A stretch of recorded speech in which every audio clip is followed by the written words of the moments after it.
Arius mengatakan, saya ini didolimi oleh patriark saya diusir dari Alexandria. Padahal saya cuma mengatakan dalam pengakuan iman itu, dan aku percaya akan Yesus Kristus, anak Allah. Loh, saya kan mengatakan anak Allah. Terus kemudian gambar Allah, ya, yang cahaya kemuliaan Allah kan sama dengan apa yang saya sampaikan, yang terlebih dulu dari segala sesuatu. Nah, itu kan ada ayatnya di Kolose.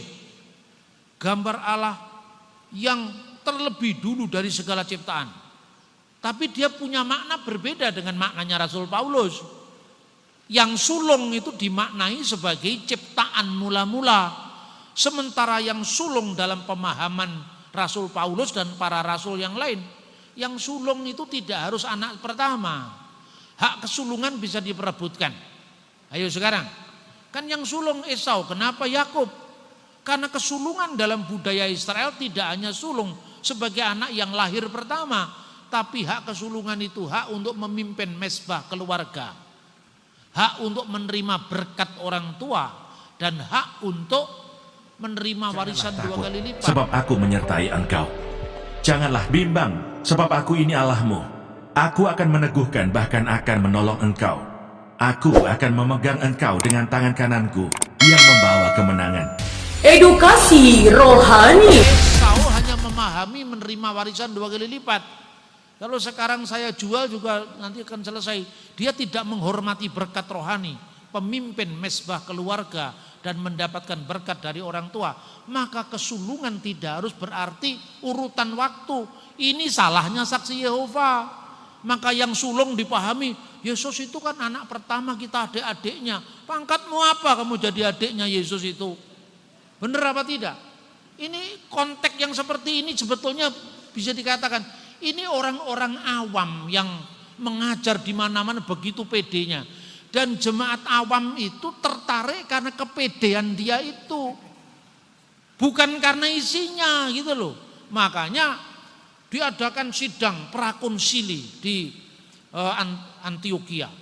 Wah, heboh dunia saat itu karena apa? Sejarawan gereja yang sangat terkenal yang namanya Eusebius dari Kaisarea membela Arius. Gara-gara itu tadi, Arius salahnya di mana? Dia cuma mengatakan yang sulung dari segala ciptaan. Tapi tafsirannya yang beda kan? Kan kata yang sulung itu kan ada di pengakuan iman gereja kami, pengakuan iman Kaisarea. Jadi sebelum gereja punya pengakuan iman panjang, Syahadat Nikia Konstantinopel, setiap gereja itu punya pengakuan iman masing-masing. Roma punya pengakuan iman rasuli yang kita baca tadi. Dengan pengakuan iman rasuli kan kita belum tahu apa-apa. Dan akan anaknya yang tunggal Yesus Kristus Tuhan kita. Yesus asalnya dari mana? Cuma dikatakan anaknya tunggal, anaknya yang tunggal Tuhan kita kan? Kalau di pengakuan iman panjang kan jelas. Yang diperanakkan dari Bapa sebelum segala abad. Karena firman itu keluar dari sang Bapa. Allah dari Allah, terang dari terang, Allah yang sejati dari yang sejati. Artinya apa? Karena apa? Tidak mungkin aliran dari Allah itu lebih rendah dari Allah. Karena ini bukan ajaran Neoplatonisme itu untuk mengajari ajaran sesat yang dilakukan oleh bidat Origenes waktu itu. Nah, kemudian dikatakan Allah dari Allah, terang dari terang, Allah sejati dari sejati, dilahirkan, tidak diciptakan atau tidak dibuat, ya, tidak dijadikan. Kenapa? Yesus dilahirkan, sebelum lahir dia sudah ada. Sudah ada di mana? Dalam diri Allah. Makanya dikatakan Abraham melihat hariku dan dia akan melihatnya, dia akan bersuka cita. Umurmu belum sampai 50 tahun. Bagaimana kamu mengatakan itu seperti itu? Yang berumur belum 50 tahun itu kan kemanusiaannya. Tapi Yesus sebagai firman yang in the beginning was the word and the word was with God and the word was God, sudah ada sebelum segala sesuatu. Karena olehnya segala sesuatu dijadikan, alam semesta ini segala sesuatu dijadikan oleh dia, dan tanpa dia tidak ada sesuatu yang jadi dari segala yang telah dijadikan. Makanya orang itu sembarang aja menuduh, mengatakan Tritunggal Kristen itu mirip dengan Dewa Krishna lahir dari seorang perawan. Mana ada literatur Hindu yang mengatakan Dewa Krishna lahir dari seorang perawan? Itu karangannya orang bule yang langsung Anda percaya. Karena orang bule kan tidak mengerti Ramayana, tidak mengerti Mahabharata. Saya orang Jawa sejak kecil nonton itu. Jadi saya ngerti ibunya Krishna namanya siapa, lahir wajar, tidak ada lahir dari perawan. Begitu bukunya ditulis oleh orang barat kita langsung percaya. Dikutip begitu saja. Mitos-mitos tentang kelahiran dari seorang perawan. Dewa Krishna, Dewa Mitra. Saya itu, saudara-saudara, saya kan mengajar teologi agama-agama. Jadi saya paham betul pemujaan terhadap Siwa, pemujaan terhadap Krishna. Bahkan kadang-kadang saya menyanyikannya tanpa berat hati karena nadanya indah-indah. Krishna Krishna Hare Hare, Hare Krishna Hare Krishna, Krishna Krishna Hare Hare, Hare Rama Hare Rama, Rama Rama Hare Hare. Itu India. Saya nyanyi begitu, saya paham ajaran Krishna, saya membaca Bhagavad Gita. Saya punya Bhagavad Gita dalam bahasa Sanskrit yang sering dikutip Bung Karno itu. Karmani wadikarasti mapalesu kedacana. Berjuanglah tanpa menghitung untung ruginya bagimu. Bung Karno membaca Bhagavad Gita dari Swami Vivekananda. Saya punya coretan-coretan tangan Bung Karno yang dibaca itu, saya punya bukunya. Tapi Bung Karno kan tidak sampai bisa nembang India. Saya lacak ke India, saya nembangnya bisa. Karmani wadikarasti mapale sukadacana. Orang India kan gitu. Sanam demanam. Jadi kalau ngomong India, ngomong Krishna, jangan cerita ke saya lah. Saya mulai dari versi pewayangan Jawa, Bali saya pelajari. Jadi Krishna tidak lahir dari seorang perawan. Krishna itu anak ke-8 dari bapaknya namanya Basudewa, ibunya namanya Dewaki. Kakak-kakaknya yang jumlahnya 6 orang dibunuh oleh raksasa Kangsa. Untuk melindungi itu maka lahirlah anak berikutnya yang kulitnya bule namanya Balaram atau Baladewa.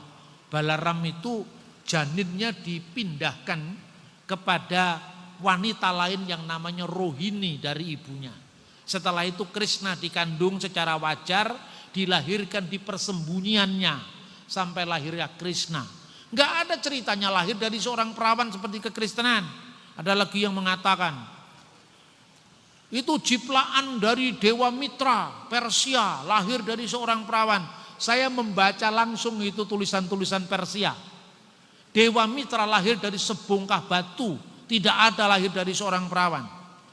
Jadi cerita Mitra lahir dari perawan itu pengaruh Kristen yang memuncak setelah zamannya Kaisar Aurelian mengubah titik balik musim dingin yang dulunya dirayakan paling lambat tanggal 23 Desember menjadi 25 Desember. Karena kelahiran Dewa Matahari dijiplak dari Natal gereja. Jangan dibalik. Jadi katanya gereja mengambil Natal dari Dewa Pagan, itu keliru, kebalikannya. Karena sebelum Natal diperingati, 25 Desember dijadikan perayaan Dewa Matahari yang namanya Natalis Sol Invicti. Itu tahun 190-an itu sudah ada Hippolytus dari Roma. Hippolytus itu nulis bukunya yang berjudul komentar-komentar kitab Daniel. Dia mengatakan di situ kapankah Yesus itu dilahirkan? Dia mengatakan egeneto pro octo kalandon Januarion. Yesus dilahirkan 8 hari sebelum 1 Januari. Kenapa 8 hari sebelum 1 Januari? Karena tahun baru Kristen dihitung sejak sunatnya Yesus. Karena orang Yahudi dihitung hari ke-8. Nah, sebelum hari ke-8, 8 hari mundur ke belakang 25 Desember.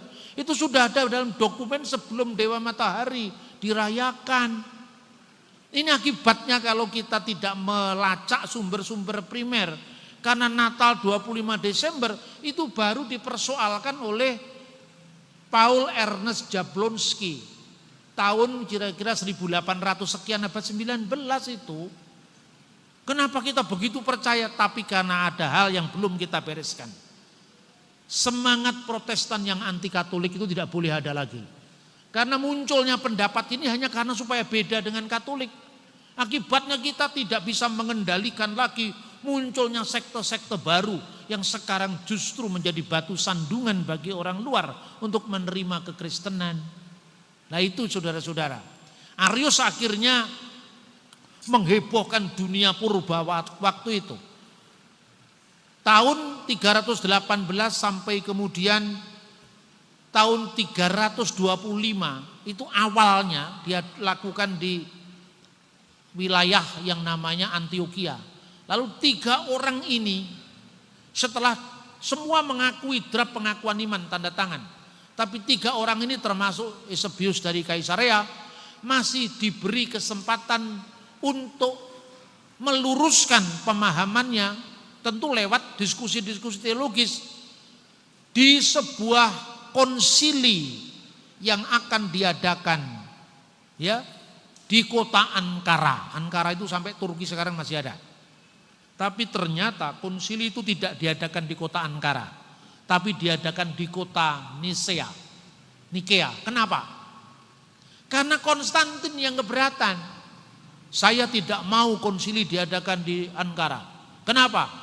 Karena uskupnya kota Ankara itu terkenal anti Arius. Saya ingin gereja fair, adil. Jadi dengarkan pula yang anti Arius, dengarkan pula yang membela Arius. Karena kalau itu anti Arius pasti konsili akan digiring untuk mengutuk Arius. Oke, kalau gitu silahkan konsili diadakan di Nisea. Itu kota musim panasnya Kaisar Konstantin. Jadi biasanya kalau dia musim panas itu karena terlalu panas dia ke kota Nisea itu. Karena di situ kotanya sejuk. Karena perjalanan dari pusat Konstantinopel, ya ibu kota Konstantinopel sekarang namanya Istanbul, menuju ke Nisea, ini tidak ada jalur umum kira-kira kalau sekarang begitu. Kendaraan umum, kereta-kereta, karavan umum itu tidak ada. Kereta komersial. Karena itu para delegasi yang jumlahnya 318 orang ini dijemput oleh kereta keagungan Kaisar. Nah, lalu dipelintir lagi sejarahnya. Lihat, para pendeta dikumpulkan supaya satu suara menuhankan Yesus. Mereka dijemput dengan kereta-kereta keagungan Kaisar. Saya kalau ditanya begitu saya buat guyonan. Kamu tahu enggak Nisea itu bukan jalur umum, maka tidak ada bis malam ke sana. Tidak ada kereta di sana, maka yang ada kereta-keretanya Kaisar. Tapi itu dipolitisir sedemikian rupa seolah-olah Konstantin itu otak besar di balik ketuhanan Yesus gitu. Padahal ketuhanan Yesus itu bukan diciptakan oleh gereja. Itu ajaran semula, ajaran paling awal. Jadi Yesus disebut Allah itu karena apa? Karena dia firman Allah yang kekal. Tidak mungkin ya firman itu bukan Allah. Karena kalau firman bukan Allah, pertanyaannya sekarang, Allah menciptakan segala sesuatu dengan apa? Dengan firman, Pak. Allah menciptakan dengan firman-Nya. Yesus diciptakan apa tidak? Diciptakan, Pak. Siapa yang menciptakan Yesus? Ya Allah. Nah, Allah menciptakan bagaimana? Cukup berfirman loh. Yesus di sini siapa? Firman Allah. Firman-Nya belum diciptakan masa menciptakan? Dengan firman-Nya Allah menciptakan. Firman mana? Maka karena firman Allah itu melaluinya Allah mencipta, maka firman pasti bukan ciptaan. Itulah makanya gereja mengatakan Allah dari Allah, terang dari terang, Allah sejati dari Allah sejati, dilahirkan tidak diciptakan. Karena olehnya segala sesuatu diciptakan.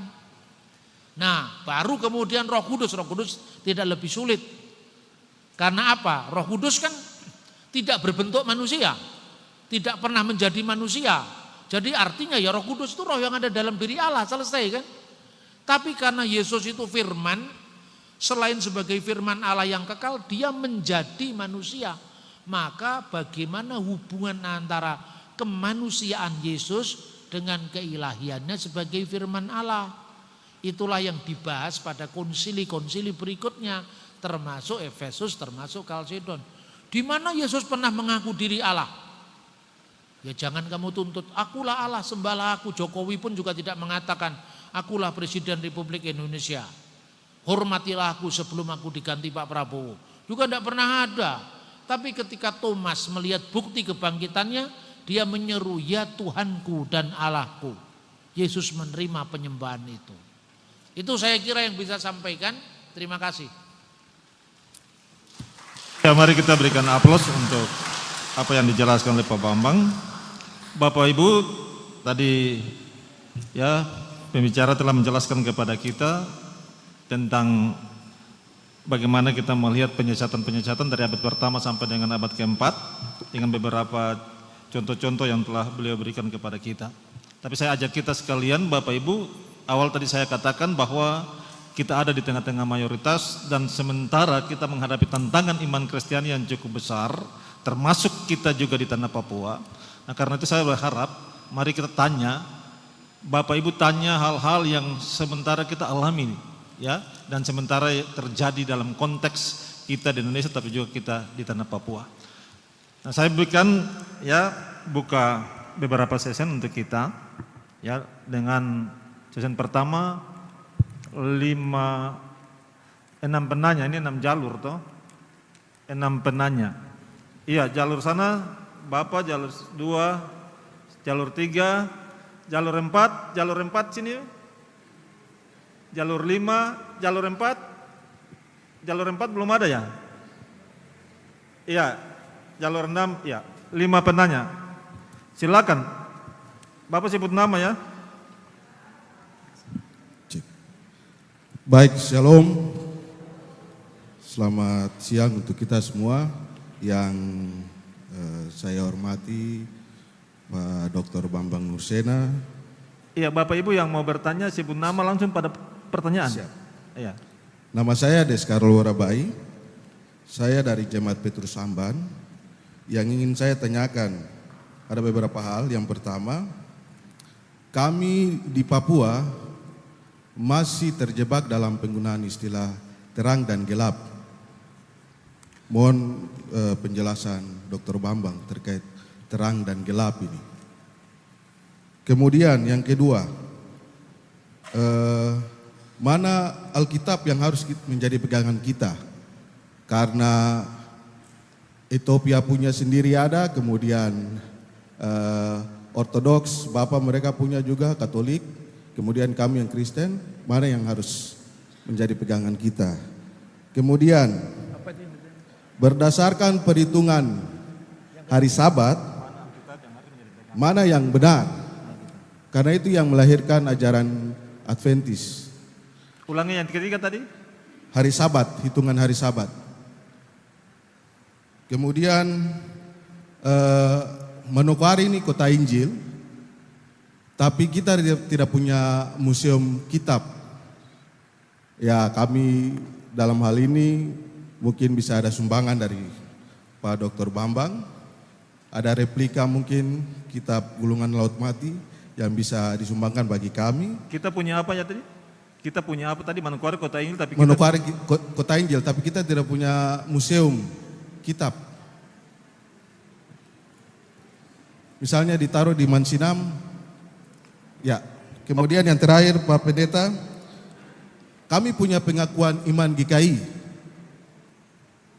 Apakah boleh setiap sinode membuat pengakuannya, ataukah kita mengacu kepada pengakuan iman yang sudah ada? Terima kasih.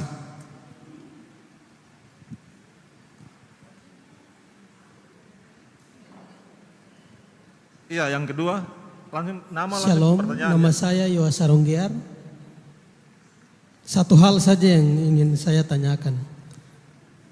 Mungkin sebelum masuk dalam pertanyaan ini, karena pertanyaan mungkin sedikit ekstrim, tapi menjadi pengantar bahwa yang perlu kita ketahui, tanah Papua ini dibangun oleh peradaban penginjilan. Asal masuk ke pertanyaan. Dengan hormat Pak Bambang mungkin bisa menjelaskan bahwa terkait dengan kontroversi yang hari ini terjadi, yang kemarin ditetapkan di FAK-FAK terkait masuknya Islam di tanah Papua yang sudah ditetapkan tanggal 8 Agustus 1360, itu secara langsung mereka telah menggugurkan 1855. Menjadi pertanyaan, mana yang masuk terlebih dahulu? Apakah Islam atau Kristen di tanah Papua? Terima kasih, waktu saya kembalikan.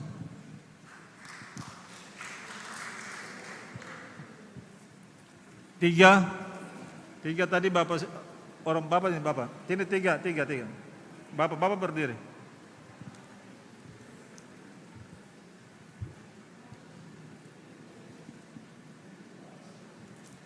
Iya, Bapak siapa? Saya nama Daniel Kende. Iya. Pertama-tama saya mengucapkan terima kasih atas kesempatan diberikan. Salam Pak Bambang. Hampir setiap hari melihat tayangan-tayangan. Ada pertanyaan yang saya mau tanyakan berkaitan dengan keterangan dari apologet mengenai makna dari kerajaan 1000 tahun. Katanya itu sudah berjalan sekarang. Itu apakah benar atau tidak? Atau nanti kita masih menantikan karena tidak mengakui adanya rapture. Ya. Tidak mengakui adanya rapture. Ya. Jadi itu kerajaan 1000 tahun itu sekarang sudah berjalan. Padahal iblis masih bertayang kena kemarin, menyesatkan. Iya. Ya, itu satu. Dua, mengenai Trinitas. Penyebutan banyak hamba Tuhan katakan Allah Anak, Allah Roh Kudus, Allah Bapa, Allah Anak, Allah Roh Kudus. Bagaimana penyebutan yang baik itu? Kenapa? Bagaimana? Kalau berdoa dalam nama Allah Bapa, Allah Anak, dan Roh Kudus. Allah Bapa, Allah Anak, dan Allah Roh Kudus. Iya, terus? Yang bagus ya bagaimana? Oh, yang bagus ya bagaimana? Nah, Iya. kemudian yang ketiga, saya biasa televisi ada berkata bahwa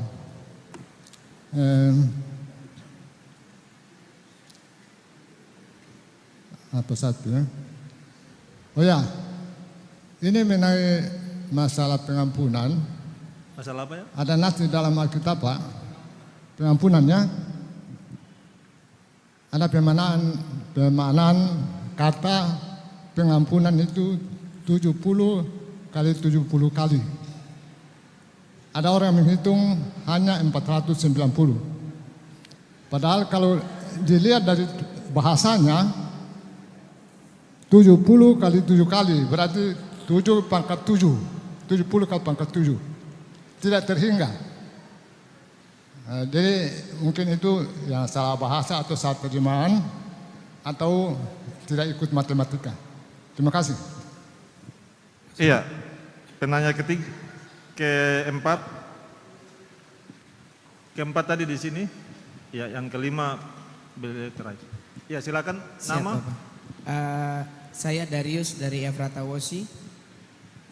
Pak Pendeta, saya bertanya, karena saya menemukan tadi kasus kami di Efrata Wosi, ada buku di bawah kakak satu dari saksi, ya itulah. Lalu yang saya ingin minta konfirmasi penegasan dari Bapak Pendeta, pertama yang saya tahu dan yang saya ingin konfirmasi penegasan dari Bapak Pendeta Bambang, bahwa saksi Yehova itu mereka pertama mereka tidak percaya Yesus itu Allah dan Tuhan. Terus yang kedua, mereka tidak percaya ketritunggalan Allah. Dan yang ketiga, mereka hanya tahu bahwa Yesus itu diciptakan dan bukan Allah. Itu dari penjelasan Bapak. Saya minta penegasan yang untuk yang pertama ini. Karena Bapak Ibu perlu ketahui, tadi pagi ada kakak satu, dia menemukan buku itu dari Saksi Yehova di kakak yang satu. Karena kami guru sekolah minggu, lalu saya konfirmasi, saya tanya, siapa yang bawa buku ini? Dia bilang dari kakak yang ini, dari adik. Lalu dari adik itu saya konfirmasi, saya tanya, kamu dapat dari mana? Lalu dia cerita saat dia di pasar, dia jualan, lalu dia didatangi dengan senyum, dengan sapaan. Lalu dia... Langsung pertanyaan aja, jangan cerita. Ya, pertanyaan saya adalah bagaimana mengcounter mereka. Ya, saya pikir tadi 3 pertanyaan sudah jelas, 3 tadi tuh. Ya, yang pertama itu konfirmasi tentang 3 hal tadi. Ya, 3 hal tadi. Terus yang kedua bagaimana mengcounter mereka karena dia masih 19 tahun. Terus yang terakhir, sebagai pengajar di sekolah minggu, Bapak kira-kira literasi apa yang cocok bagi kami? Yang karena 19 tahun tadi apa ya? Dia yang dapat buku itu. Oh, anak. Dia umur 19 tahun, dia baru kakak pengasuh baru. Sehingga saya mengatakan, kamu tolak saja. Tapi bagaimana dengan cara menurut Bapak yang baik yang kami harus counter atau tolak mereka kalau dia datang sewaktu-waktu. Dan yang ketiga untuk kami guru pengajar sekolah minggu, kira-kira literasi apa yang bisa kami pakai untuk mengajar atau mencari sumber-sumber seperti terjemahan dari kata yang tidak kita mengerti di dalam Alkitab. Ada kakak satu, dia memakai secara online leksikon. Tapi menurut Bapak apa yang bagus bagi kami pengajar untuk mencari, kalau kata yang di Alkitab kita tidak ngerti, kita harus larinya kemana? Literasi secara online. Terima kasih. Iya, terima kasih. Yang kelima.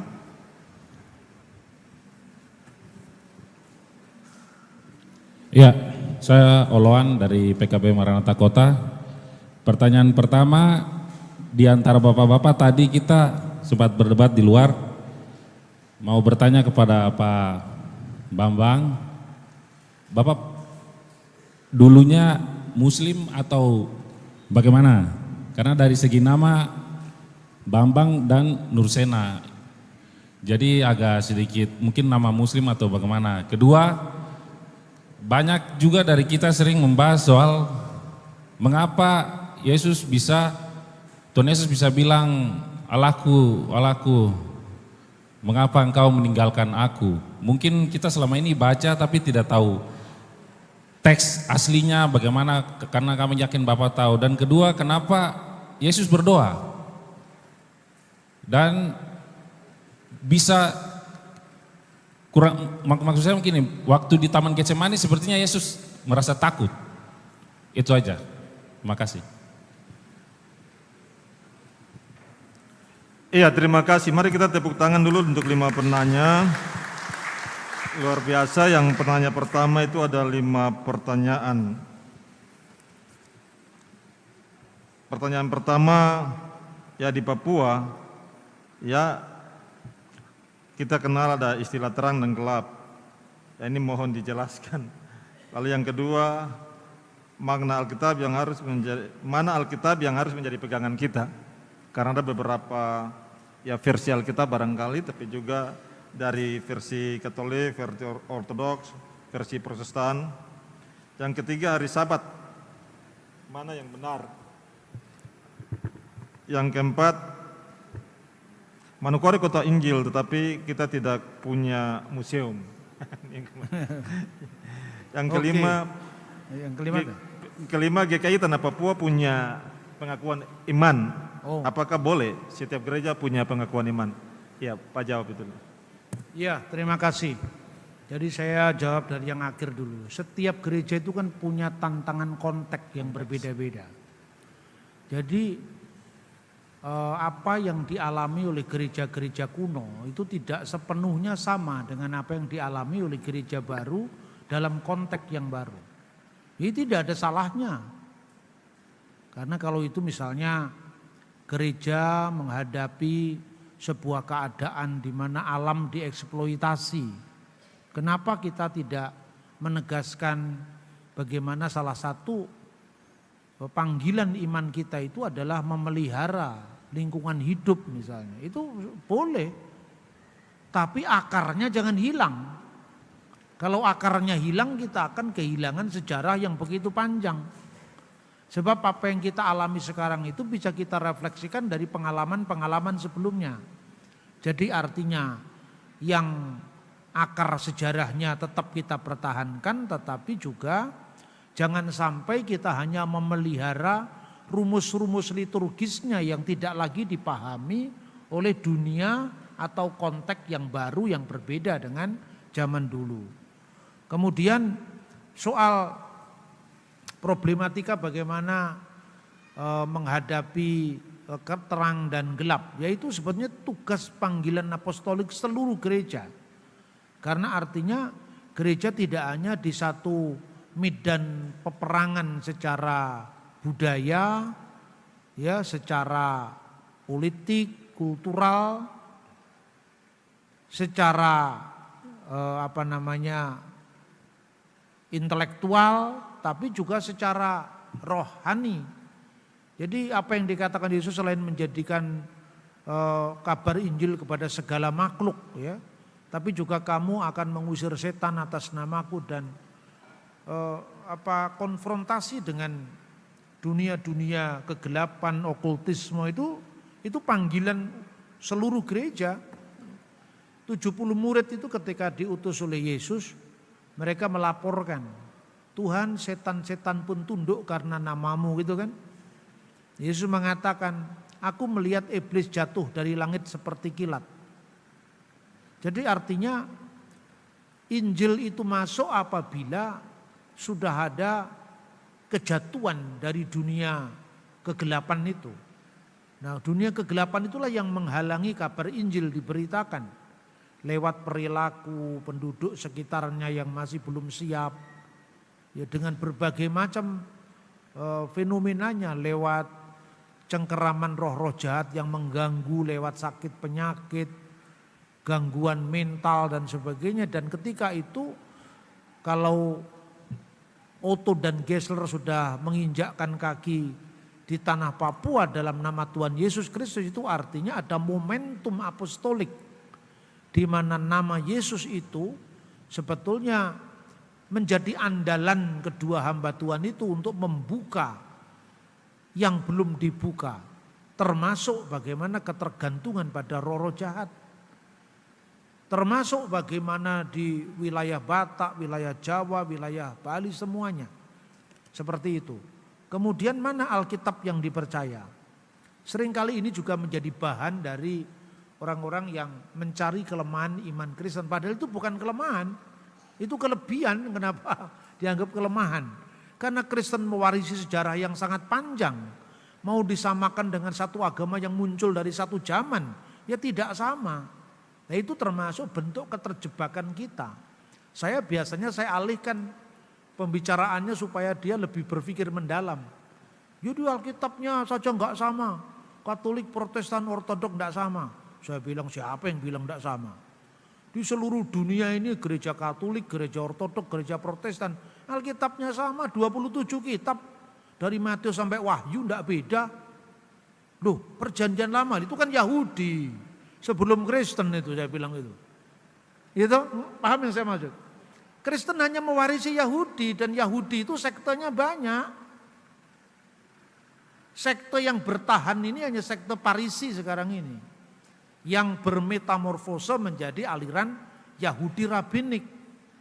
Ada orang Yahudi lain, orang Yahudi Esseni di Laut Mati mengenal kitab Yesus bin Sirak dan sebagainya, ditemukan di naskah-naskah Laut Mati. Ya kan? Itu contoh itu saya bilang. Nah, sekte Yahudi itu pada waktu zaman Yesus, itu kitab suci kita itu kanonnya belum tertutup. Karena kanonisasi Yahudi itu baru dilakukan setelah zaman Kristen, yaitu pada pertemuan atau konsili di kota Yapne atau Yamnia. Itu tahun 90 Masehi. Nah, Kristen itu kalau kita lihat dalam Kisah Rasul pasal 6 ayat 1, di Yerusalem saja ada 2 kelompok, apalagi yang di luar Yerusalem. orang-orang Yahudi yang berbahasa Yunani dan orang Ibrani. Siapakah orang Yahudi yang berbahasa Yunani? Mereka yang datang dari Alexandria, orang yang datang dari Siprus, mereka yang datang dari Asia Kecil. Setiap 3 tahun sekali mereka selalu datang ke Yerusalem. Mereka bahasanya Yunani. Nah, Alkitab dalam bahasa Yunani yang dikenal itu namanya Septuaginta. Itu Alkitab orang-orang Yahudi perantauan itu loh. Itu Septuaginta, di mana di dalamnya ada kitab Yesus bin Sirak, Makabe, 1-2 Makabe, kebijakan Salomo, memang ada itu. Katolik mewarisi Alkitab dari kaum diaspora ini sama Ortodok. Hanya Ortodok memelihara langsung teks yang namanya Septuaginta. Katolik mengambil Septuaginta yang sudah diterjemahkan oleh Hieronymus, namanya Vulgata Latin. Makanya kalau itu era dulu ya, era sebelum era ekumene itu. Orang Katolik menuduh Protestan ngurang-ngurangi kitab. Ganti Protestan menuduh Katolik menambah-nambahi kitab. Lalu dikaitkan dengan Wahyu pasal 22. Sekarang tidak ada lagi yang seperti itu. Buktinya apa? Lembaga Alkitab sudah menerbitkan kedua-duanya. Ini kan terbitan lembaga Alkitab loh. Lembaga Alkitab Indonesia. Alkitab Deuterokanonika. Di sini ada Konferensi Wali Agung Gereja Indonesia KWI. Jadi yang 66 kitab ini yang kita tulis kemarin ya, itu kanon Ibrani. Ya, kanon Ibrani. Dari Kejadian sampai Maleaki. Kenapa Maleaki sebagai kitab terakhir? Ini pun urutannya juga tidak sama dengan teks aslinya. Urutan aslinya itu yang terakhir itu Tawarik. Maleakinya ada di agak tengah.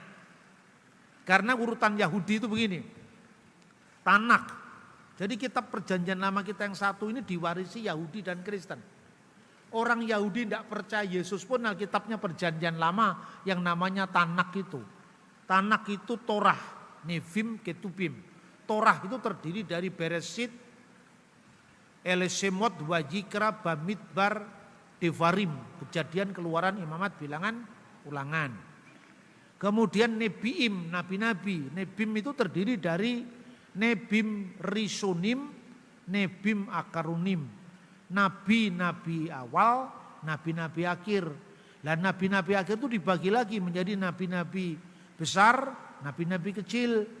Nabi besar itu yang Yesaya, Yeremia, Yesiel, yang kecil-kecil itu 12 nabi itu persis sama.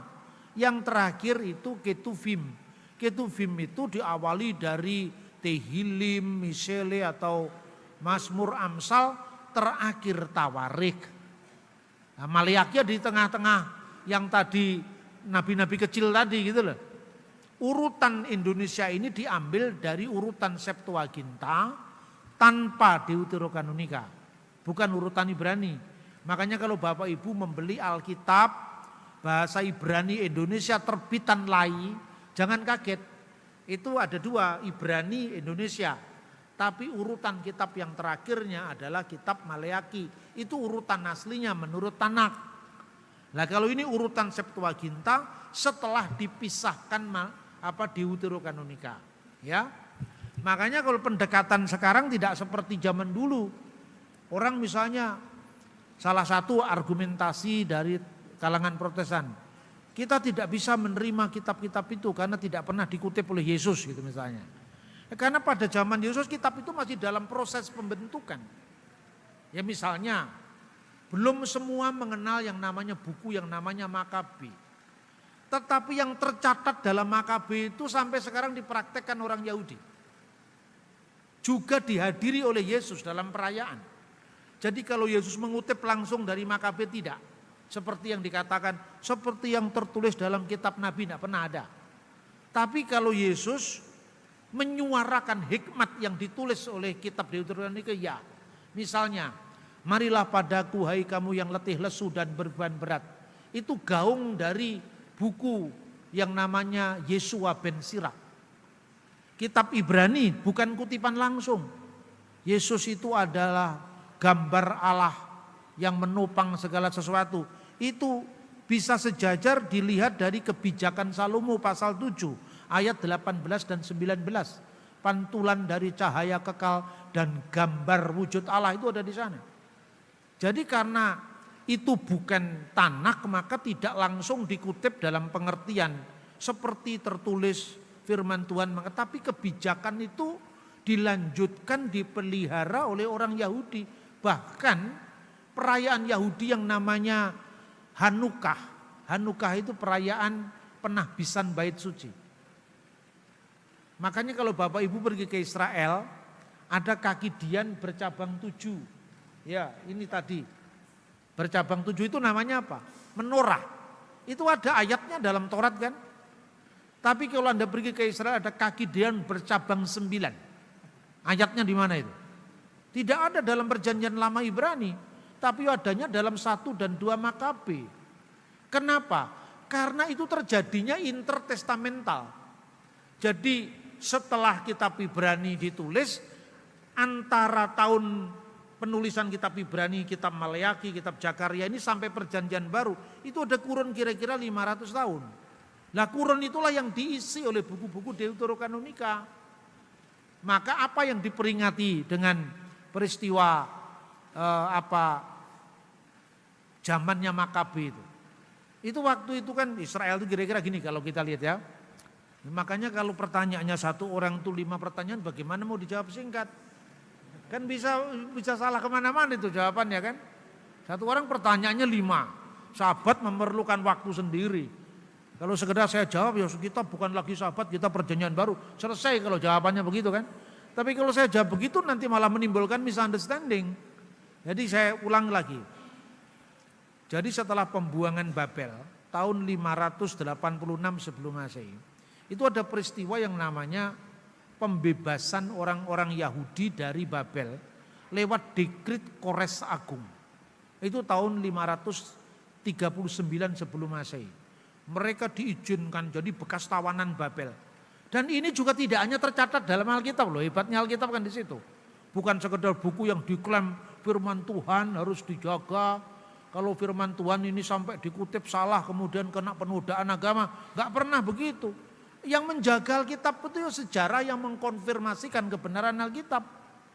Makanya jangan terlalu takut kalau ada orang bikin sejarah baru. Kalau nggak terbukti hilang-hilang sendiri nanti itu.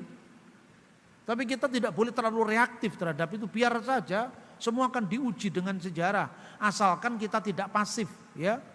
Kemudian dia mengeluarkan dekrit itu yang intinya membebaskan orang Yahudi dari tawanan Babel oleh Nebukadnezar. Prasasti yang pertama itu namanya prasasti Selinder Kores Agung. Pada baris ke-33 itu menyatakan informasi yang sama dengan kitab Esra dan kitab Nehemia, bahwa mereka diizinkan pulang ke rumah, ke wilayah negeri mereka masing-masing dan difasilitasi untuk membangun bait suci bagi rumah ibadat masing-masing. Itu hak asasi manusia pertama di dunia itu, Kores Agung itu. Lalu orang Yahudi masuklah kemudian ke zaman Esther, zamannya Mordekai, itu zaman Persia. Masih tercatat dalam buku Esther kan. Tapi begitu Israel jatuh ke tangan yang namanya Alexander Agung, nggak tercatat lagi di sini kan. Di Alkitab Perjanjian Lama Ibrani. Tapi tercatatnya di Deuterokanonika. Daniel menubuatkan tentang 2 kerajaan, kerajaan utara dan kerajaan selatan. Itu kerajaan yang dimaksud itu adalah ketika Alexander Agung terpecah. Alexandria dikuasai dinasti Ptolemeus dan satunya Antioquia, Syria dikuasai oleh dinasti Seleukid. Nah, itulah masa di mana kitab Yesua ben Sirak ditulis. Masa hikmat itu. Hubungan Yahudi dengan bukan Yahudi itu berjalan sangat baik, makanya muncullah Septuaginta diterjemahkan di sana. Karena apa? Mereka tidak keberatan dengan bahasa Yunani. Nah, menjadi masalah tahun 157 sebelum Masehi. Ketika 167 sebelum Masehi, ketika apa? Raja Seleukid yang namanya Antiochus IV Epiphanes itu menajiskan bait suci. Orang Yahudi itu dilarang sunat, dilarang merayakan Sabat, dilarang mereka kalau ketahuan merayakan Sabat atau menyunat anaknya, mereka dianiaya, lalu diletakkan patung Zeus dan Dionysius di bait Allah. Itu yang membuat orang Yahudi benar-benar tersinggung, marah, dan akhirnya melahirkan pemberontakan anak-anak imam besar Matatias. Anak-anak imam besar Matatias itulah yang dikenal dengan dinasti Hasmonaim atau dinasti Makabe. Kata Makabe yang tercatat dalam kitab Deuteronomika 1 dan 2 Makabe itu asalnya dari kitab Keluaran pasal 15. Mika muka ba'elim Adonai, siapakah yang seperti engkau di antara para ilah ya Tuhan. Makanya Mika muka ba'elim Adonai disingkat Makabe. Lah itulah yang menceritakan perang antara Makabe dengan orang Yunani. Perang itu tidak berimbang. Tapi karena orang Yahudi melakukan politik gerilya kayak perang Diponegoro itu, mereka lebih tahu medan, Tuhan pun memberi mujizat. Kelompok yang tidak seberapa besar itu menang dengan Yunani. Akhirnya bait Allah ditahbiskan. Kapan bait Allah ditahbiskan? Tanggal 25 bulan Ibrani ke-9 Kislev. Dan ketika pentahbisan bait suci itu, kalau menurut versi Yahudi ini, menorah itu hanya tahan untuk 8 hari perayaan. Kan perayaan terakhir itu hari ke-8. Tapi mereka tidak mampu untuk menghadirkan minyak zaitun ke pusat kota. Karena mungkin di luar-luar kota itu masih dikuasai tentaranya Antiochus.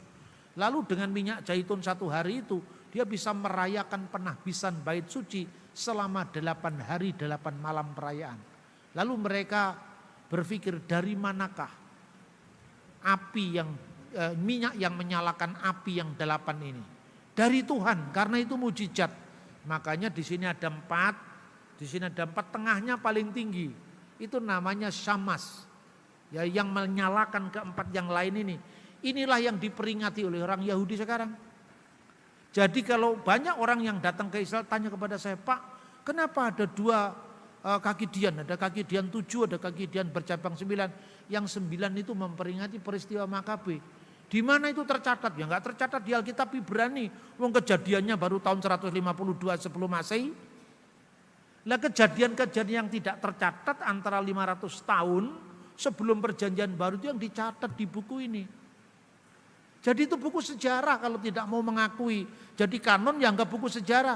Makanya Profesor Bumendal dalam bukunya yang berjudul Pengantar Perjanjian Lama yang diterbitkan oleh BPK Gunung Mulia mengatakan kalau orang Protestan tidak menyebut buku ini sebagai kanon, karena mengikuti kanon Yahudi yang di Yamnia tadi, kanon Yahudi yang di Tanah Suci, yang dibuat pun setelah zamannya Yesus.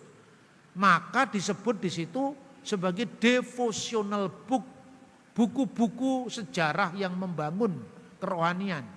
Tapi kalau orang Katolik menyebutnya kanon, tapi disebutnya kanon kedua.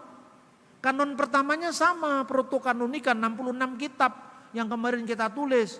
Jadi kalau Anda belajar kepada Romo-Romo Katolik yang namanya kanon yang disebut kitab Ibrani, ya kitabnya 66 sama.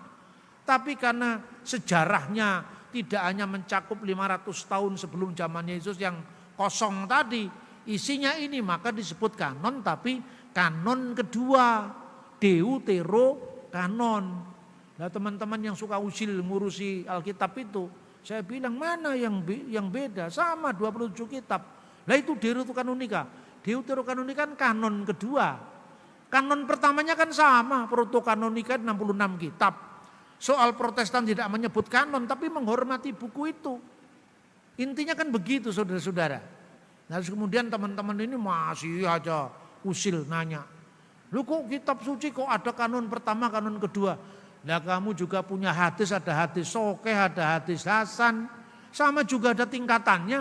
Ya jawaban gampang-gampangan itu. Supaya orang tidak selalu aja ngurusi agama lain. Tapi kekristenan jangan kemudian mau diadu domba dengan itu. Karena apa? Lembaga Alkitab ini loh contohnya. Lembaga Alkitab menerbitkan dua-duanya. Ini prestasi oikumene yang patut disyukuri yang luar biasa. Yang dilakukan lembaga Alkitab di Indonesia. Di Mesir masih terpisah ini. Jadi yang namanya Deuterokanonika itu diterbitkan sendiri oleh gereja ortodok, kanon kedua itu. Tapi yang diterbitkan oleh lembaga Alkitab Mesir hanya 66 kitab. Di Indonesia dua-duanya diterbitkan lembaga Alkitab Indonesia loh. Yang notabene kebanyakan teolog Protestan menerjemahkan. Ini luar biasa. Jadi sekarang ini adalah era oikumene, bukan lagi era asal beda dengan sesamanya tadi. Spirit itu yang saya bawa kemana-mana. Ut omnes unum sin, agar mereka semua menjadi satu. Kemudian yang benar ya hari Minggu. Kenapa hari Sabat? Hari Sabat kan sudah masa lalu itu. Nah kalau saya ngomong begini nanti teman-teman yang tidak merayakan hari Minggu marah ke saya. Maka kalau jawaban saya hanya memikirkan GKI Papua, saya mengatakan yang benar hari Minggu, selesai kan. Tapi kalau saya hanya ngomong begitu, besok saya langsung diserang sama teman-teman Advent. Benar tidak? Nah ini sulitnya, jadi saya itu sebetulnya jujur aja, jadi saya itu tidak gampang loh saudara-saudara. Angel, sulit karena apa? Saya membawa misi untuk bagaimana gereja-gereja itu tidak mewarisi dendam masa lalu. Gereja yang memaafkan diri sendiri, memaafkan sejarah dan menatap masa depan bersama. Itu diawali dari kajian-kajian seperti ini. Saya biasanya ngajak baca Alkitab. Coba kalau Anda menentukan ibadah kita harus hari Sabat, ya. Sekarang hari Sabat itu diperingati karena apa? Kalau menurut kitab Keluaran karena 7 hari lamanya Tuhan bekerja dan pada hari ke-7 dia istirahat. Istirahat itu bukan karena capek, karena memuliakan hari itu. Tapi kalau Anda baca kitab Ulangan ada kaitannya pula dengan keluaran dari tanah Mesir. Coba kita baca kitab Ulangan pasal 5. Kitab Ulangan, ya ini kitab tadi yang saya baca tadi yang pertama Keluaran, sekarang kitab Ulangan. Kita membaca pasal 5.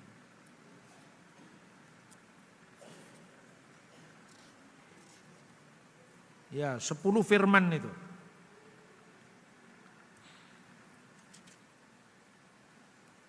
Jangan ada padamu ilah lain di hadapanku, janganlah membuat bagimu berhala dan seterusnya. Jangan sujud menyembah. Lalu ayat 10. Tapi aku menunjukkan kasih setia dan seterusnya.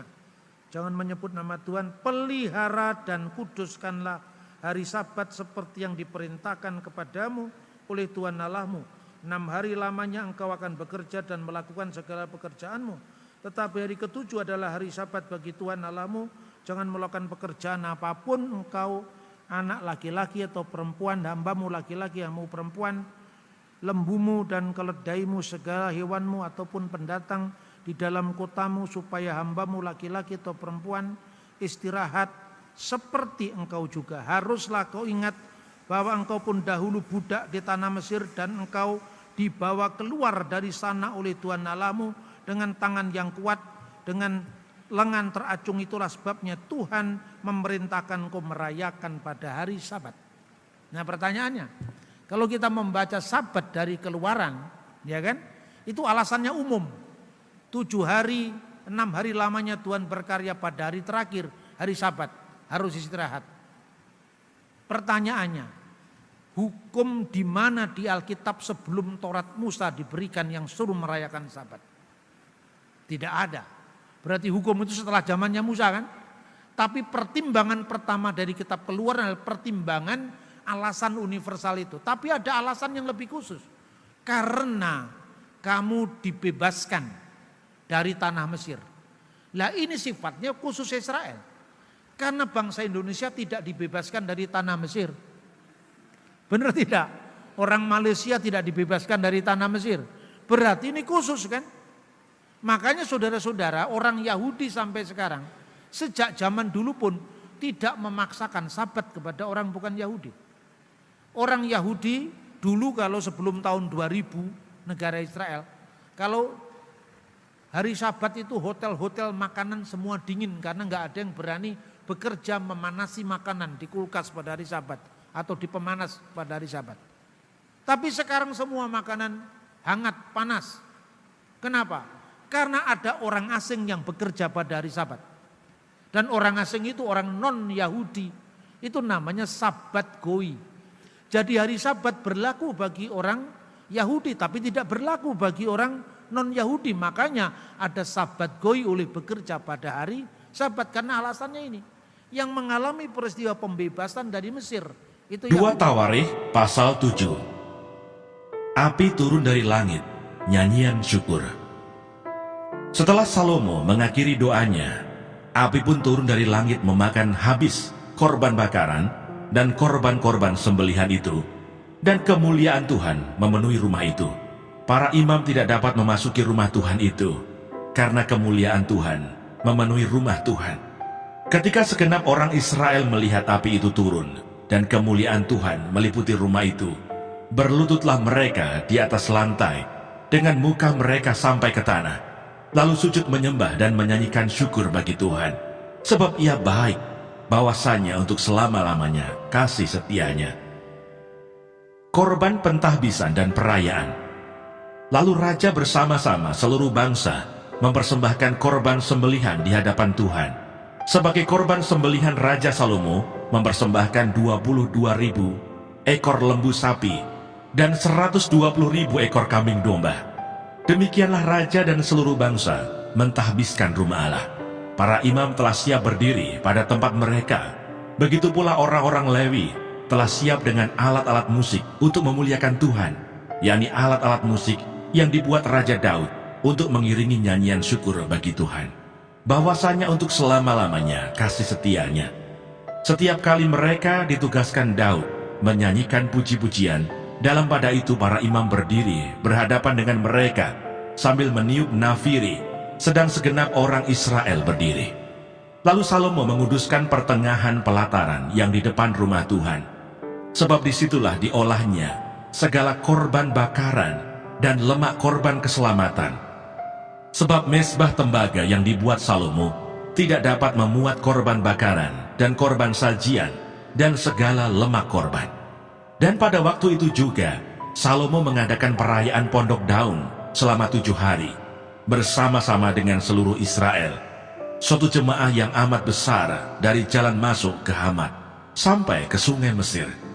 Pada hari yang ke-8 mereka mengadakan perkumpulan raya, karena mereka telah merayakan pentahbisan mezbah selama 7 hari dan perayaan Pondok Daun selama 7 hari. Pada hari yang ke-23 bulan ke-7 disuruhnya bangsa itu pulang ke kemah-kemah mereka sambil bersuka cita dan bergembira atas kebaikan yang telah dilakukan Tuhan kepada Daud, kepada Salomo, dan kepada orang Israel umatnya. Tuhan menampakkan diri kepada Salomo untuk kedua kalinya. Demikianlah Salomo menyelesaikan rumah Tuhan dan istana raja, dan berhasil melaksanakan dalam rumah Tuhan dan dalam istananya segala sesuatu yang timbul dalam hatinya. Kemudian Tuhan menampakkan diri kepada Salomo pada malam hari dan berfirman kepadanya, "Telah kudengar doamu dan telah kupilih tempat ini bagiku sebagai rumah persembahan. Bila mana aku menutup langit sehingga tidak ada hujan, dan bila mana aku menyuruh belalang memakan habis hasil bumi, dan bila mana aku melepaskan penyakit sampar di antara umatku, dan umatku yang atasnya namaku disebut merendahkan diri, berdoa, dan mencari wajahku, lalu berbalik dari jalan-jalannya yang jahat, maka aku akan mendengar dari surga dan mengampuni dosa mereka, serta memulihkan negeri mereka. Sekarang mataku terbuka dan telingaku menaruh perhatian kepada doa dari tempat ini. Sekarang telah kupilih dan kukuduskan rumah ini, supaya namaku tinggal di situ untuk selama-lamanya. Maka mataku dan hatiku akan ada di situ sepanjang masa.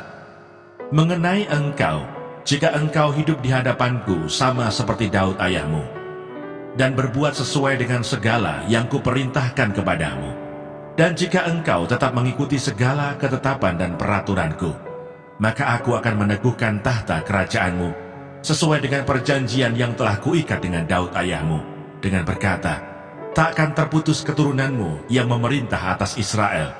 Tetapi jika kamu ini berbalik dan meninggalkan segala ketetapan dan perintahku yang telah kuberikan kepadamu, dan pergi beribadah kepada Allah lain, dan sujud menyembah kepadanya, maka aku akan mencabut kamu dari tanahku yang telah kuberikan kepadamu.